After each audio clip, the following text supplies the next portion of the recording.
Respecto a la pentoxifilina, este es un tratamiento que aún no está recomendado en las guías por falta de evidencia.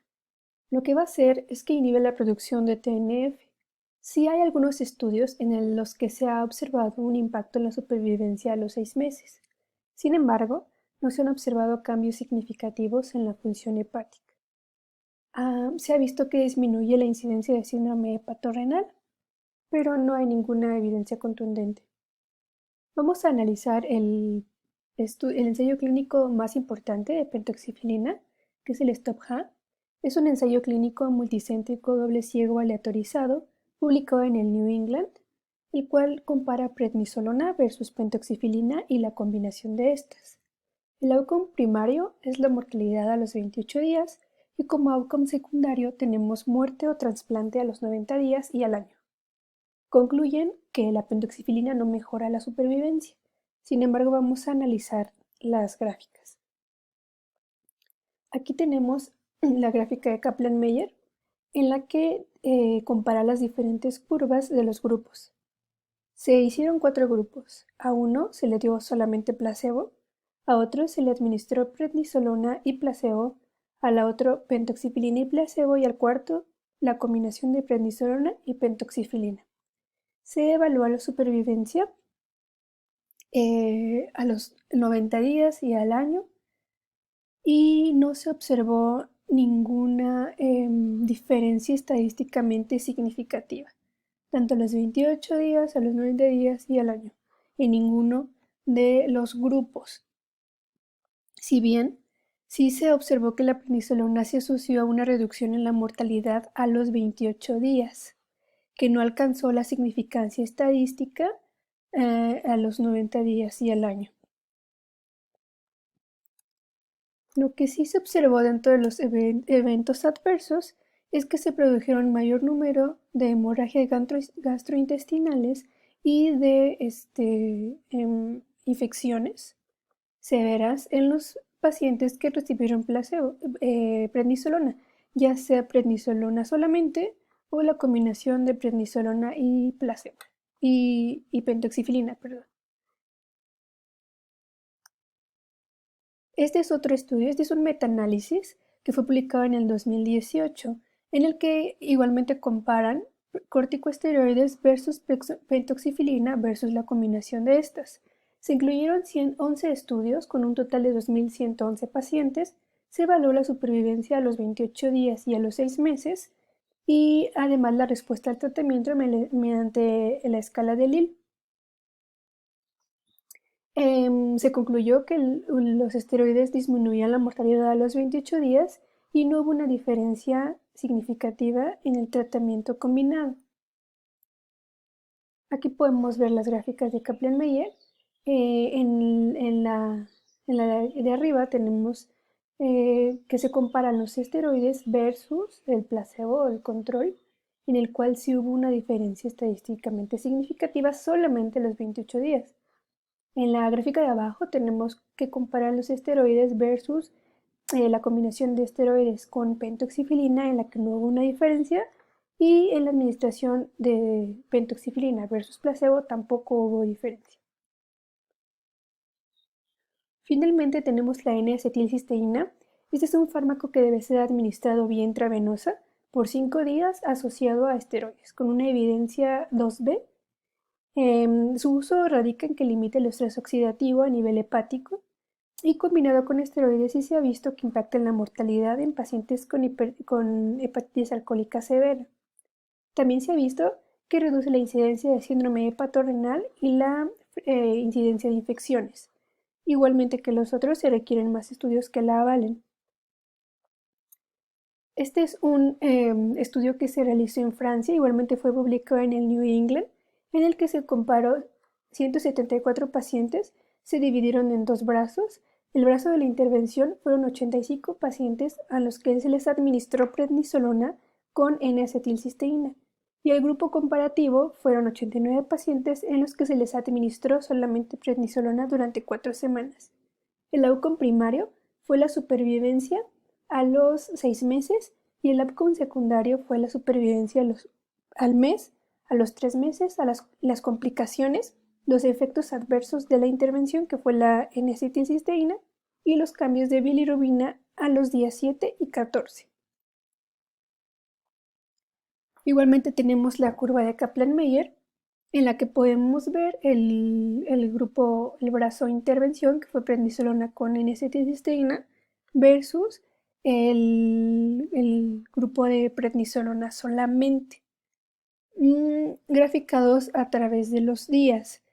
¿Qué se concluyó? Que la combinación de N-acetilcisteína con prednisolona incrementaba la supervivencia solamente al mes de su administración, no así a los 6 meses, en donde no hubo una diferencia estadísticamente significativa. Los factores asociados con la supervivencia a los 6 meses fueron la edad, el tiempo de protrombina, el nivel de bilirrubina basal y el decremento de bilirrubina al día 14. Respecto a los efectos adversos, sí se vio que con la combinación de N-acetilcisteína y prednisolona había una reducción de eventos de síndrome hepatorrenal y de infecciones graves o severas. Bueno, una vez que ya vimos todos los tratamientos que hasta ahora se han utilizado, pues sí surge la inquietud de qué combinación o cuál de todos esos es mejor. Es por eso que se realizó en el 2015 un metaanálisis en el que se realizaron placebo versus todas las intervenciones. Pentoxifilina, corticosteroides, N-acetilcisteína, la combinación de esteroides con pentoxifilina y la combinación de esteroides con N-acetilcisteína, y se incluyeron 22 ensayos clínicos controlados con un total de 2.621 pacientes. Son muchísimas gráficas, pero solamente vamos a ver las más importantes. Aquí podemos ver cómo tenemos los diferentes grupos. Por ejemplo, aquí tenemos N-acetilcisteína versus placebo, pentoxifilina versus placebo, corticosteroides versus placebos y corticosteroides con N-acetilcisteína versus corticosteroides solamente. En los que realmente hubo una diferencia estadísticamente significativa a favor de la intervención fue solamente en los ensayos que compararon corticosteroides versus placebo, siendo a favor de los esteroides, y en la reducción en la mortalidad al mes. Además de que también se vio una diferencia significativa en los estudios que compararon esteroides con N-acetilcisteína versus solamente esteroides, en favor de la combinación de estos.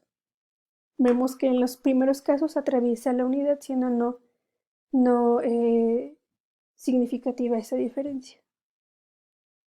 Y finalmente, en la reducción en la mortalidad a los 3 a 12 meses, podemos ver que en ninguna intervención, en ningún grupo, ni en ninguna combinación de fármacos hubo alguna diferencia a favor de ninguna de las combinaciones. ¿Qué es lo que podemos concluir con esto?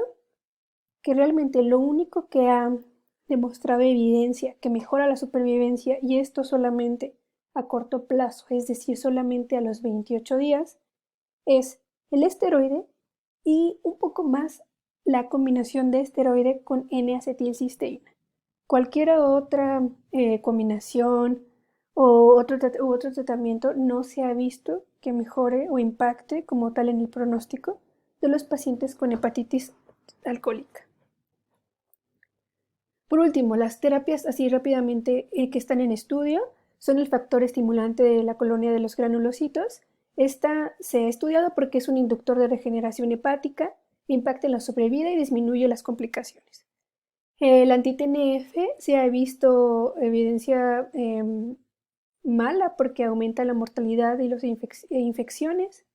Y por último, el soporte hepático extracorpóreo, que todavía está ahí en veremos. Bueno, por último, vamos a ver, antes de lo último, vamos a ver los algoritmos diagnósticos, que son muy importantes porque básicamente resumen toda la ponencia que presentamos aquí. Primero que nada, si tenemos un paciente con sospecha de hepatitis alcohólica, vamos a evaluarlo clínicamente. Vamos a ver que cumple los criterios clínicos que ya comentamos, es decir, un periodo prolongado de ingesta de alcohol, la reciente aparición de ictericia, otros síntomas agregados, datos de descompensación hepática, entre otras cosas.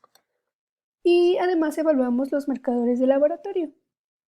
Una incidencia, un aumento abrupto de la bilirrubina sérica que debe ser por arriba de 3 miligramos por decilitro, la relación AST-ALT que ya comentamos, y pues otros datos bioquímicos de falla hepática. Vamos a tratar el abuso de alcohol, lo menciono que es muy importante, además de las complicaciones asociadas, complicaciones hepáticas asociadas. Por ejemplo, si tenemos encefalopatía hepática, tratar el factor precipitante y darle tratamiento a este como tal. Tratar el manejo del exceso de consumo de alcohol, evaluar si hay presencia de infecciones, excluyendo cada una de ellas mediante cultivos de donde podamos, radiografía de tórax, etc. Y si está indicado, iniciar el antibiótico correspondiente. Prevenir la aparición de insuficiencia renal, de lesión renal aguda, de síndrome hepatorrenal. Tratar si se evidencia que se presenta. Y nada más. Tener una monitorización estrecha. Tenemos que excluir otras causas de ictericia, ya sea causas mecánicas obstructivas, consumo de drogas hepatotóxicas, infecciones virales, causas autoinmunes o hepatitis isquémica. Una vez que ya hemos hecho todo este abordaje, vamos a aplicar el algoritmo que ya vimos hace unos minutos, que fue evaluar si nuestro paciente requiere la realización de una biopsia hepática. Como ya mencionamos, si tiene alguna de alguna de estos parámetros, una presentación atípica, clínica o de laboratorio, una historia de consumo de alcohol incierta o uso de drogas hepatotóxicas, hacemos una biopsia hepática y confirmamos el diagnóstico. Si no, solamente se queda como probable si tiene una presentación típica, se queda como un caso probable y más bien debemos aplicar la fracción discriminante de madre. En caso de que tengamos un puntaje mayor de 32, iniciamos tratamiento con prednisolona 40 miligramos día. Y al día 7 aplicamos la escala de Lille, siendo este puntaje menor de 45, de punto 45, completamos el tratamiento con prednisolona por 4 semanas.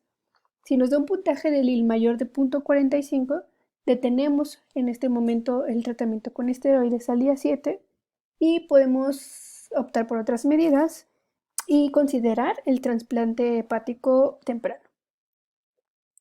Este es otro diagrama, otro esquema diagnóstico y de tratamiento que básicamente dice lo mismo. Aquí se los dejo por si les agrada más este. Y este otro también es un algoritmo diagnóstico, pero me gusta porque nos dice que si tenemos un paciente con sospecha o diagnóstico de hepatitis alcohólica, apliquemos la función discriminante mayor de 32, excluyamos otras causas de ictericia y hagamos un screening para procesos infecciosos mediante los estudios que ya comentamos.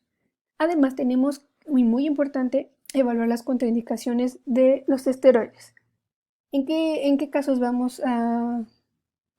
vamos a administrar esteroides por ser una contraindicación? En pacientes que tengan infecciones activas, pacientes con lesión renal aguda con creatinina mayor de 2.5, con sangrado digestivo incontrolable, con condiciones asociadas como infección por virus de la hepatitis, pancreatitis aguda, VIH, tuberculosis, falla multiorgánica o shock. En estos casos tenemos que considerar otros tratamientos y considerar también el trasplante hepático temprano. Si nuestro paciente no presenta ninguna de estas contraindicaciones, iniciamos prednisolona 40 miligramos al día y consideramos agregar N-acetilcisteína vía intravenosa. Al día 7, como ya les mencioné, aplicamos la escala de Lille y en pacientes no respondedores que tengan mayor de 0.45 de Lille, detenemos la prednisolona y consideramos las otras terapias.